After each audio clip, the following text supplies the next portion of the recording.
தேவனுக்கே மகிமை உண்டாவதாக. எனக்கு அன்பான தேவ ஜனங்களே, தேவ பிள்ளைகளே, தேவனாகிய கர்த்தர் இதுவரையிலும் நம்மை நடத்தி வந்தார். இதுவரையிலும் கர்த்தர் நம்மை பாதுகாத்தார்.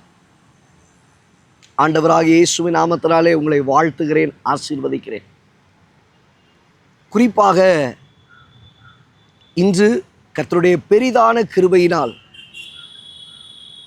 1000வது எபிசோடை நாம் தொடுவதற்கு தேவன் கிருபை தந்திருக்கிறார். இதை ஆரம்பிக்கிற நேரத்தில் கர்த்தர் நேர்த்தியாய் ஒரு வார்த்தையை ஆண்டவர் கொடுத்து சில தேவ பிள்ளைகளுடைய சில உற்சாகத்தோடு கூட இதை ஆரம்பிப்பதற்கு கர்த்தர் கிருபை பாராட்டினார். ஆரம்பம் அது அற்பமாய் காணப்பட்டது. சில காரியங்கள் அது வேதனைகளையும் கொண்டு வந்தது. ஆனால் தேவனாகிய கர்த்தரோ அவர் நினைத்தருளினபடி, அவர் அழைத்த அழைப்பின்படி இவ்வளவு தூரம் சில நேரங்களில் சோர்வு வந்ததுண்டு, சில நேரங்களில் தடைகள் வந்ததுண்டு, சில நேரங்களில் யோசித்தது உண்டு. இப்படிப்பட்ட இந்த நேரங்களெல்லாம் கர்த்தருடைய வார்த்தை, கர்த்தருடைய வசனம் தேற்றினது. தேவ பிள்ளைகள் தேற்றினார்கள்.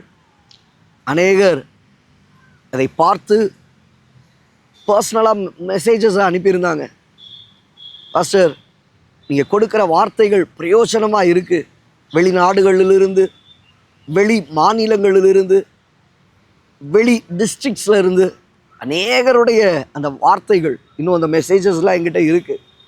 என்னுடைய ஊக்கப்படுத்துதல், இந்த வார்த்தைகள் என்னை இன்னும் பலனடைய செய்தது.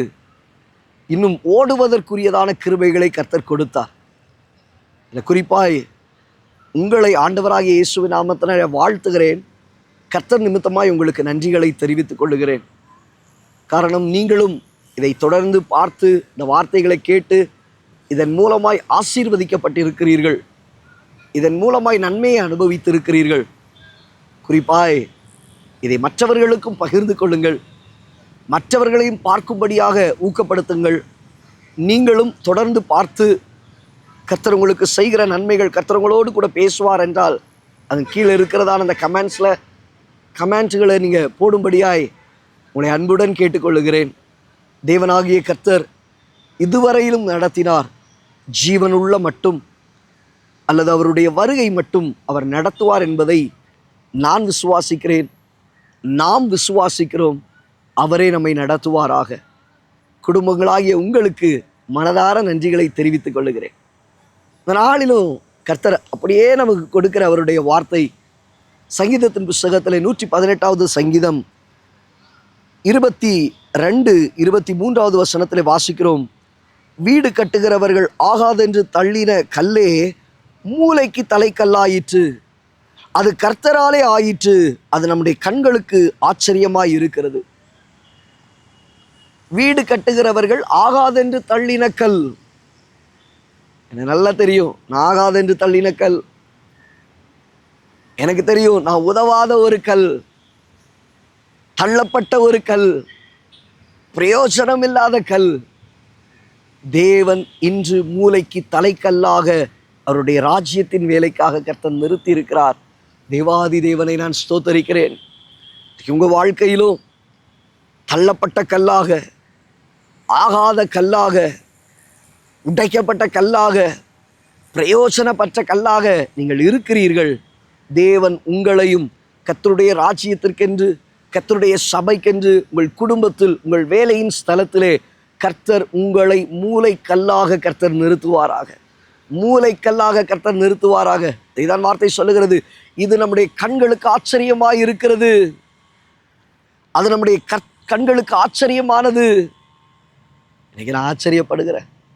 கர்த்தர் இவ்வளவு தூரம் என்னை கொண்டு வருவதற்கு நான் எம்மாத்திரம், என் வீடும் எம்மாத்திரம், தேவன் கொடுத்த சபையும் எம்மாத்திரம். அவரே நம்மை நடத்தினார். அவரே தம்முடைய ஜனத்தை நடத்தினார். அவரே தம்முடைய பிள்ளைகளை நடத்துகிறார். இனியும் அவர் நடத்துவார். உங்களை அவர் நடத்தினார், நடத்தி கொண்டிருக்கிறார். இனியும் கர்த்தர் உங்களை நடத்துவார். அது நம்முடைய கண்களுக்கு ஆச்சரியமாய் இருக்கும். அது நம்முடைய கண்களுக்கு ஆச்சரியமாய் இருக்கும். எத்தனையோ ஊழியக்காரர்கள் ஃபோன் பண்ணி கேட்பாங்க, அஸ்டர் நீங்கள் கொடுக்குற அந்த வார்த்தைகள் நல்லா இருக்கு, நான் அதை தொடர்ந்து ஃபாலோ பண்ணிக்கிட்டே இருக்கிறேன், கேட்டுக்கிட்டே இருக்கிறேன், நேரங்கள் கிடைக்கும் போது கேட்குறோம். இன்னும் சிலர், நீங்கள் இதை எப்படி பண்ணுறீங்க, எங்கே போய் எடுக்கிறீங்க, அது மாத்திரமல்ல என்ன கேமராவில் எடுக்கிறீங்க, என்ன காரியத்தில் எடுக்கிறீங்க, இப்படி பல விதங்களிலே அநேகர் இடத்துலேருந்து வரக்கூடியதான அந்த காரியங்களை பார்க்கும்போது, இதுக்கெல்லாம் நான் பிரயோஜனம் இல்லையா ஆண்டவரே, இதுக்கெல்லாம் நான் தகுதி உள்ளவன் அல்லவே, அதுக்குரிய ஞானம் எனக்கு இல்லையே, வழிகாட்டுதல் எனக்கு இல்லையே. ஆனால் தேவனாகிய கர்த்தரே நம்முடைய கண்களுக்கு இது ஆச்சரியமான காரியமாக அவர் நிறுத்தி நடத்துகிறார். அவர் சிறியவனை புழுதியிலிருந்து எடுத்து எளியவனை குப்பையிலிருந்து அவர் உயர்த்துகிறார். குப்பையிலிருந்து அவர் உயர்த்துகிறார். குறிப்பாய் கர்த்தருடைய பெரிதான கிருபையினால கர்த்தர் நல்ல ஒரு மீடியா டீம் ஆண்டவர் கொடுத்திருக்கிறார். அந்த மீடியா டீம் மூலமாக காரியங்களை நானும் சகோதரர் பிரவீன் அவர்களும் காலையிலேயே எழுந்துருவோம், ஓடி வந்துடுவோம். இதற்கு கூட இணைந்து சில நேரங்களில் சில சகோதரர்களும் இணைந்து கொள்வார்கள்.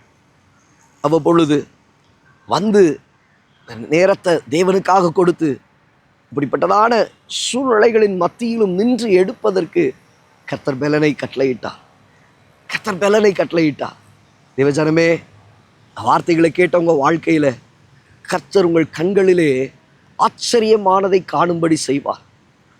ஆச்சரியம் நம்முடைய கண்களுக்கு நம்ம பார்த்து வியக்கத்தக்கதாக, இது நானா, நான் செய்ததா? அப்படியே கொஞ்சம் எபிசோடு ஒன்றே நீங்கள் எடுத்து பார்த்தீங்கன்னா தெரியும் நம்முடைய ஆரம்பம் எப்படி இருந்தது என்று, நம்முடைய சூழ்நிலை எப்படி இருந்தது என்று. ஆனால் காலங்கள் கடந்து வரும் பொழுது தேவன் ஒவ்வொரு பாதையிலும் ஆச்சரியமாய் நடத்தி வந்தார். ஆச்சரியமாய் நடத்தி வந்தார். இந்த காரியங்களில் எடிட்டிங்காக இருக்கட்டும், பிள்ளைகள் அருமையாய் நைட்டு 12 மணிக்கு 1 மணிக்கு உட்கார்ந்து செஞ்சு இதற்காக உதவி செய்ததான கர்த்தருடைய பிள்ளைகள் ஏராளம் உண்டு. பெயர்களை சொல்லணும்னா நேகருடைய பெயர்கள் உண்டு. எல்லாருடைய ஒத்துழைப்புகளும் இதில் காணப்பட்டது. தேவன் கொடுத்த அருமையான சபைக்காக, தேவ ஜனங்களுக்காக, தேவ பிள்ளைகளுக்காக, வாலண்டியர்ஸ்க்காக, உங்களுக்காக கர்த்தரை ஸ்தோத்தரிக்கிறேன். கர்த்தர் இன்னும் நம்முடைய கண்களுக்கு ஆச்சரியமானதை செய்வார். வீடு கட்டுகிறவர்கள் ஆகாதென்று தள்ளின கல்தான் கட்டிடம் தாங்கத்தக்கதான மூளைக்கல்லாக கர்த்தர் நம்மை நிறுத்தினார். இன்னும் நிறுத்துவார், இன்னும் ஆசீர்வதிப்பார், இன்னும் ஓடும்படி செய்வார், இன்னும் நிறைவை காணும்படி செய்வார். அநேகருக்கு பிரயோஜனப்பட கர்த்தர் கிருபை பாராட்டுவார். கண்களை மூடி ஜெபிக்கலாமா? நல்ல தகப்பனே, இந்த வார்த்தைகளை கேட்ட உம்முடைய பிள்ளைகள், இந்த வார்த்தைகளை கர்த்தர் நீர் கொடுத்தீர். ஆகாதென்று தள்ளின கல் வீடு கட்டுவதற்கு மூளைக்கல்லாய் அது மாற்றப்படட்டும். மூளைக்கல்லாய் மாற்றினீர். கர்த்தர் கொடுத்த இந்த ஊழியம், கர்த்தர் கொடுத்த இந்த நேரம், கர்த்தர் கொடுத்திருக்கிறதான இந்த பாக்கியத்தை உம்முடைய ராஜ்யத்திலே நாங்கள் வந்து சேரும் அளவும் தொடர் ஓட்டத்தை ஓடிக்கொண்டே இருக்க எங்களுக்கு நீர் கிருபை பாராட்டும். அநேகர் தொடப்படட்டும், அநேகர் ரட்சிக்கப்படட்டும், அநேகருடைய வாழ்க்கையில நன்மைகள் உண்டாகட்டும். பெரிய காரியங்களை செய்ய இயேசுவின் நாமத்தில் பிதாவே, ஆமென். எனக்கு அன்பான தேவ பிள்ளையே, தேவ ஜனங்களே, நீங்கள் கொடுத்த இந்த ஒத்துழைப்புகளுக்கு கர்த்தரை ஸ்தோத்தரிக்கிறேன். தொடர்ந்து பாருங்கள், மற்றவர்களுக்கு ஷேர் செய்யுங்கள், மற்றவர்களையும் பார்க்கும்படியாய் செய்யுங்கள். நீங்களும் தொடர்ந்து கர்த்தருடைய வார்த்தைகளை கேட்டு நிறைவடையும்படியாக கர்த்தர் உங்களையும் மூளைக்கல்லாக நிறுத்த அவர் வல்லமையுள்ளவர். கர்த்தரை ஸ்தோத்தரிக்கிறேன். கர்த்தர் கொடுத்த சபைக்காக, ஒவ்வொரு வாலண்டியர்ஸ்க்காக, கர்த்தர் கொடுத்த நல்ல குடும்பத்திற்காக கர்த்தருடைய நாமத்தை மகிமைப்படுத்துகிறேன். God bless you. God bless you.